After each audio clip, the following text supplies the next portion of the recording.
Petty cash.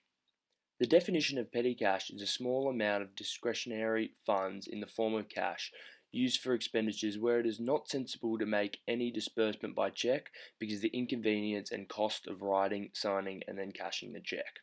In simpler terms, petty cash is a determined set amount of cash in hand that is used to pay for minor expenses, such as stationery, notebooks, and taxi services. This is done because writing checks constantly for small payments is time consuming and tedious. This account is ultimately essential for a lot of businesses and is made safely accessible through internal control. This concept is put into place to ensure employees have access either through their own action or from an authority or fellow employer that monitors the account. Its security tends to be of importance with businesses as it can be easily stolen from employers and stakeholders.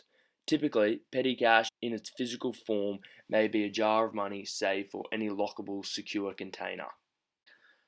The first step to set up this account is establishing the fund.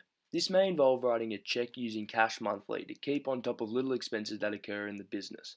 To do this, you must debit the petty cash account and credit cash. For example, Paul's Moustaches Ltd has a continual supply of $200 per week to petty cash. All transactions that occur from little jobs such as pens and notebooks to record customer bookings, the petty cash account is also credited in the journal, not cash. Step 2. The petty cash account involves making payments from the fund. Typically, the most common way to make payments involves employees to request payment from the custodian for funds when purchasing and giving the receipt back to the custodian. For example, an employee at Paul's Moustaches Ltd was asked to travel to a customer's house to perform a haircut.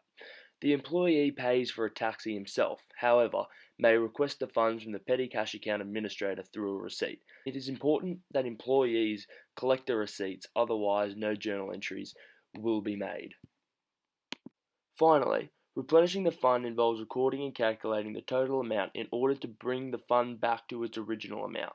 For example, to do this, Paul's Moustache Ltd adds up their petty cash receipts including taxi services, coffee, and stationery to equal $175.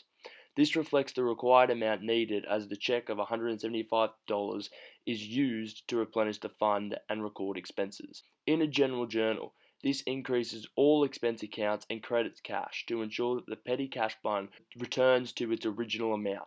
However, sometimes if the replenishment and receipts don't match, there is a discrepancy. This would potentially be due to incorrect change or the improper collection of receipts and where temporary expense accounts cash short and cash over comes in. This can either have a debit or credit balance depending on the situation.